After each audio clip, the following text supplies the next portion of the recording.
The madness started in 1989 when the government set the precedent of bailing out failed institutions.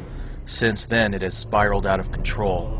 Now our government prints trillions to bail out all sorts of private corporations. These companies used excessive leverage to recklessly speculate while paying themselves huge bonuses. Since Obama was elected president, the Federal Reserve and U.S. Treasury bailout commitments have risen from $7.4 trillion to $14.2 trillion. $3.7 trillion has already been spent. The last country to see such a dramatic increase in the money supply was Zimbabwe, under the leadership of Robert Mugabe. We have different economic schools.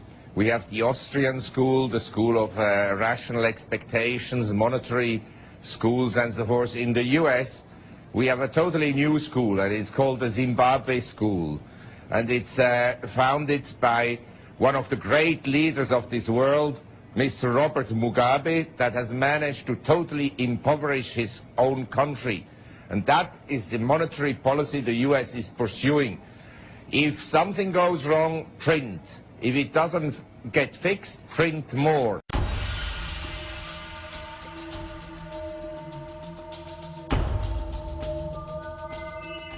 In February of 2006, Robert Mugabe directed the Zimbabwe Reserve Bank to print $20.5 trillion to buy foreign currency to pay off IMF debt.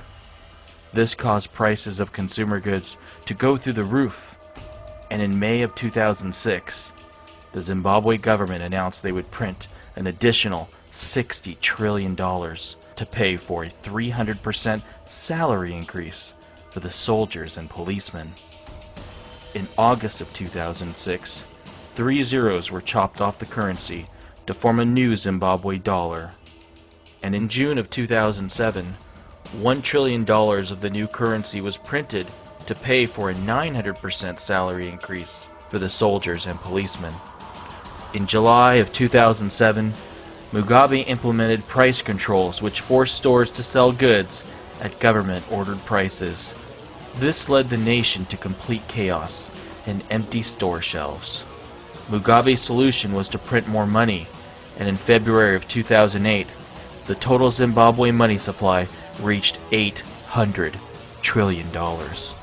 By July of 2008, it cost $100 billion just to buy 3 eggs. In April of 2009, the Zimbabwe currency was officially declared dead and completely worthless. Zimbabweans were forced to transact in gold. If you need cooking oil, you have to exchange with gold. If you need mealie meal, you have to exchange it with gold. If you need soap, you have to change with gold. Everything is gold, gold, no Zimbabwean dollars.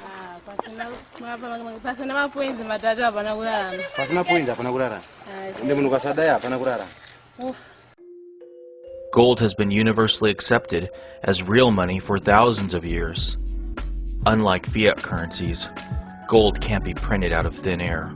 Gold is expensive to mine, and its supply will always be scarce. In 1980, the last time the United States had an inflationary crisis like the one we are rapidly approaching, gold prices surged to an inflation-adjusted high of $2,300 per ounce. Federal Reserve Chairman Paul Volcker was able to get inflation under control by raising interest rates to a high of 21.5%. Back then, we were the world's largest creditor nation. Today, we are the world's largest debtor nation, with a national debt of $11.4 trillion. If the Federal Reserve is forced to raise interest rates up to 21.5% once again, just the interest on our national debt will be over $2.4 trillion per year. This is a death sentence for the American taxpayer. The United States may have an annual GDP of $14 trillion, but more than 70% of it is consumer spending. The only way it will be possible for the United States to pay off its debt is by monetizing it and effectively printing the money out of thin air. The national debt is not our only major problem. unfunded liabilities for Social Security and Medicare and Medicaid are now $55 trillion. Up until now, the Social Security system has worked like a Ponzi scheme, not unlike the one that was run by Bernie Madoff. Americans with jobs are paying into Social Security to fund those who are receiving benefits. With the retirement of the baby boomers, the Social Security house of cards is coming to an end. Our dollar today is worth 4 cents compared to the dollar of 1913 when the Federal Reserve took in charge of it. And if you don't deal with the dollar, there will be no retirement for anybody. We're going to have chaos. And that is why you have to cut spending. That's why we need a new foreign policy. We need to tie the people over here in this country, the people who are dependent, but we need to let the people get out, whether it's Social Security or medical care or education. The Constitution doesn't advise that we do any of that anyway. That's the only way we can solve the problem. Throughout history, the United States has had cyclical periods where paper assets, like stocks, are in favor, and other periods when hard assets, like gold, perform better than stocks.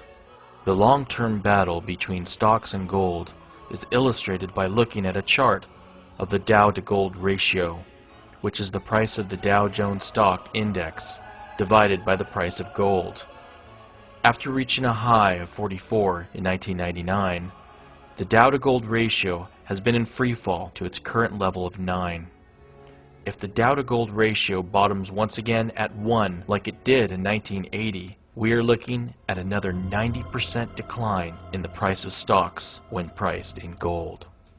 The Dow is going to be worth 1 ounce of gold. That's the level. So right now gold is worth $900 an ounce and the Dow is at 12,000. Those two numbers are going to meet somewhere.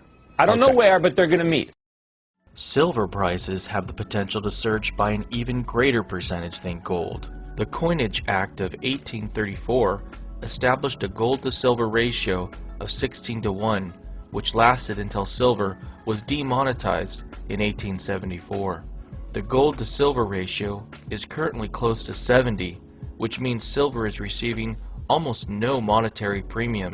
During periods of high inflation, the gold to silver ratio tends to move back to 16, as it did in 1980. Imagine if the Dow to gold ratio returns to 1 and the gold to silver ratio returns to 16 at the same time. If the Dow and gold met at the median of their current values, we'd be looking at $4,700 per ounce gold and $294 per ounce silver. That would represent a 2,000% increase in the price of silver from its current level of $14 per ounce.